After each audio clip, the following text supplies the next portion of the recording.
Deja de poner la alarma. Espabilate a noticias en Caídas del Catre. El empujón que necesitas para arrancar el día bien informado. Empezá tu día con Caídas del Catre. 29 minutos son los que pasaron de las 8 de la mañana. Seguimos con los idas y vueltas entre la universidad y el gobierno. Esta semana tuvieron una reunión en donde, bueno, hubieron algunos rectores que estuvieron reuniéndose justamente con el Ejecutivo. Sí, seguimos con la ley de que no se está cumpliendo. Acá en la Universidad Nacional de La Plata tuvimos miércoles y jueves de paro de no docentes, pero en todo este contexto estamos en comunicación para que nos cuente en qué anda el resto de las universidades con Clara Chevalier, que es secretaria general de la CONADU. ¿Qué tal? Buen día, Clara, ¿cómo estás? Acá Rizo y Clara te saludamos. Buen día, Rizo y Clara, ¿cómo están? Bien, gracias por atendernos. Bueno, hacíamos un breve repaso de lo que fueron estos últimos días, esta semana, pero ayer teníamos a Federico Sturzenegger hablando respecto de las universidades, de cómo se iba a financiar esta ley justamente de financiamiento universitario. No sé si lo pudiste escuchar, acá tenemos un fragmentito para pasar, para que después, bueno, nos des cuál es tu mirada respecto de esto. Dale. El Congreso no puede emitir una ley sin decir de dónde viene la plata. Y es muy fácil para el Congreso decir de dónde viene la plata, porque, por ejemplo, el financiamiento universitario hubieran dicho que subíamos el IVA a 1,5 puntos y listo, y se acabó la historia. Está bien, listo, pagamos todos los bienes, 1,5 puntos más, todo lo que compramos en Argentina y pero hacemos no puede lo que... el Ejecutivo reasignar partidas para hacer cumplir. No en esa magnitud. Bueno, Entonces, ahí estaba, Federico Sturzenegger hablando de qué manera entonces se puede financiar la ley universitaria. Bueno, la verdad que a Sturzenegger y al gobierno solo se les ocurre aumentar los impuestos a los que menos tenemos, a los que tenemos que trabajar todos los días para vivir, aumentar los impuestos a los alimentos, a los bienes de consumo común, son los únicos, son las únicas ideas que tienen, pero yo le voy a recordar a Sturzenegger que ellos bajaron los impuestos a bienes personales y están sosteniendo los subsidios a Galperín, a distintas empresas, que todos esos impuestos y subsidios sobran en realidad para financiar la universidad para más de 2 millones de argentinos en todo nuestro territorio, porque ustedes saben que la universidad pública está presente en todo el territorio nacional. Clara, ¿cómo leen estas declaraciones en el contexto de la que recién describía Clara acá en el piso de la reunión, que ahora queremos que nos cuente también un poco sobre eso, de algunos paros que se están dando en algunas universidades, y esta declaración ayer, entre otras tantas que dejó que hoy desglosábamos, pero ¿cómo lo leen? ¿Cómo lo interpretás? Bueno, la verdad que es de una gravedad enorme, ¿no? Tener una ley votada y reafirmada por el Congreso luego de un veto, con el pueblo en la calle, una ley que es un ejemplo de construcción democrática, que fue además pensada por toda la comunidad universitaria en su conjunto.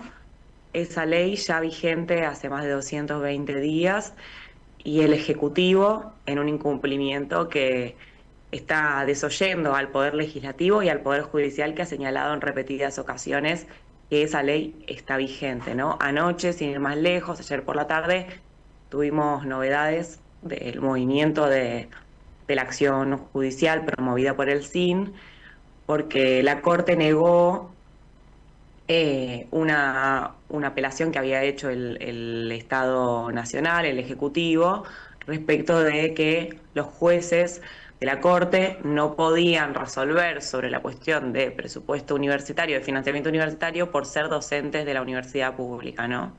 La Corte, perdón, rechazó esa acción, pero digo, qué interesante, ¿no? Que en nuestro país los más altos jueces son parte de la universidad pública, ¿no? Eso habla del valor que tiene la universidad pública, del espacio de encuentro que es la universidad pública, de muy distintos sectores sociales, de muy distintas tradiciones políticas. Bueno, lo cierto es que el gobierno está en una encerrona porque ya lleva muchísimos días de incumplimiento, más de medio año de incumplimiento, y todos los poderes le vienen diciendo que debe cumplir.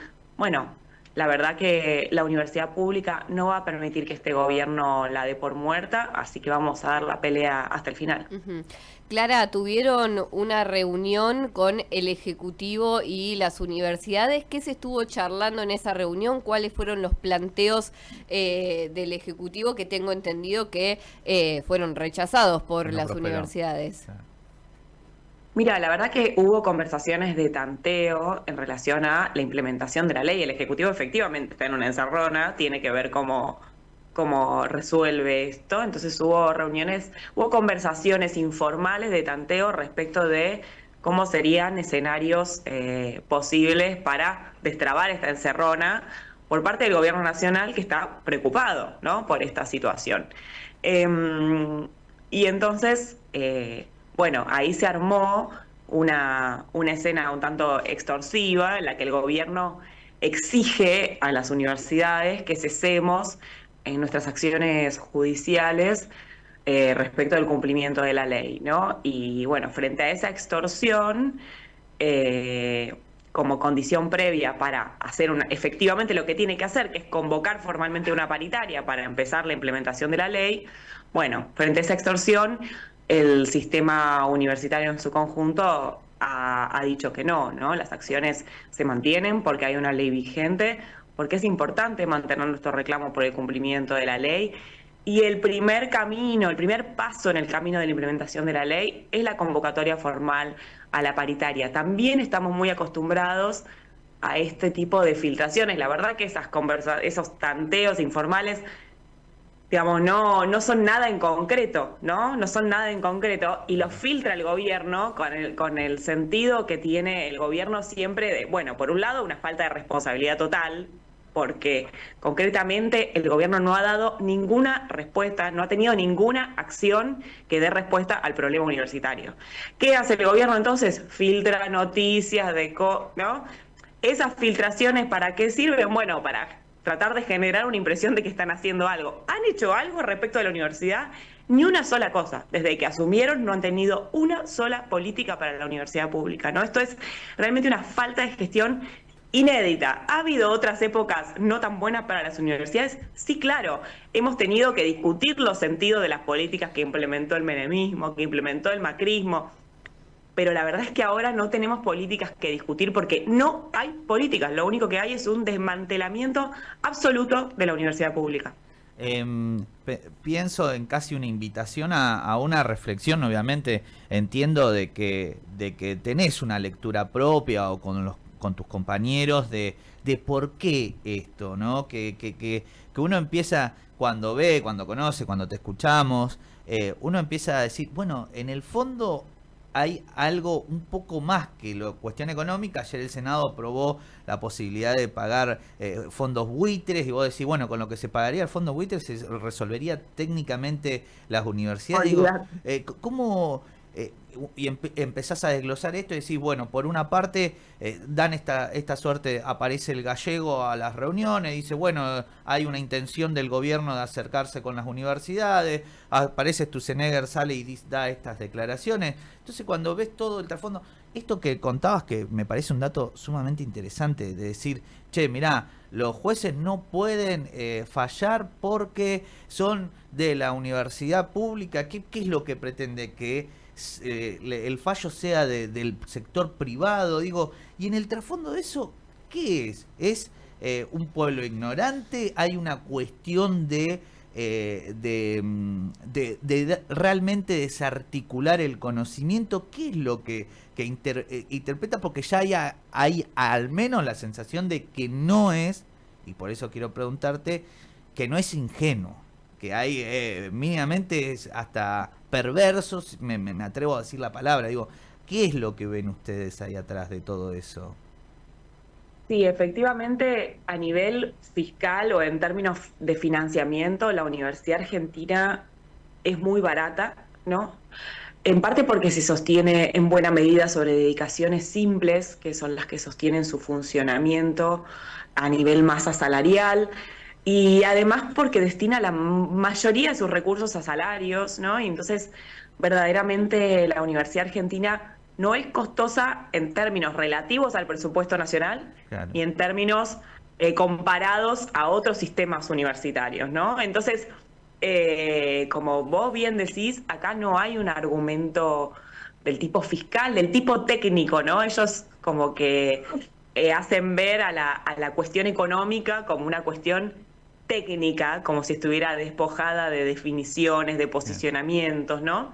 Y lo cierto es que lo que nosotros encontramos es una definición bien ideológica de atacar a la universidad pública por varias cuestiones. La primera es sin duda la que vos mencionás, la que tiene que ver con, bueno, el desarrollo de un conocimiento. La universidad pública es el ámbito en el que se desarrolla la ciencia argentina por excelencia, una ciencia bien arraigada en el territorio, con una mirada bien local, ¿no? Que tiene que ver con las demandas propias, con las necesidades propias de nuestros territorios.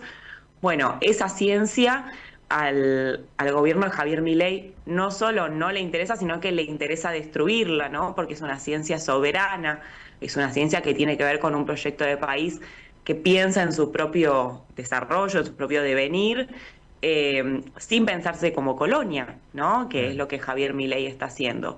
Por otro lado, para nosotros es muy relevante esta impresión que tenemos de que el gobierno de Javier Milei retoma, perdón, una tradición del neoliberalismo, que es esta tradición de fragmentar nuestra experiencia, ¿no?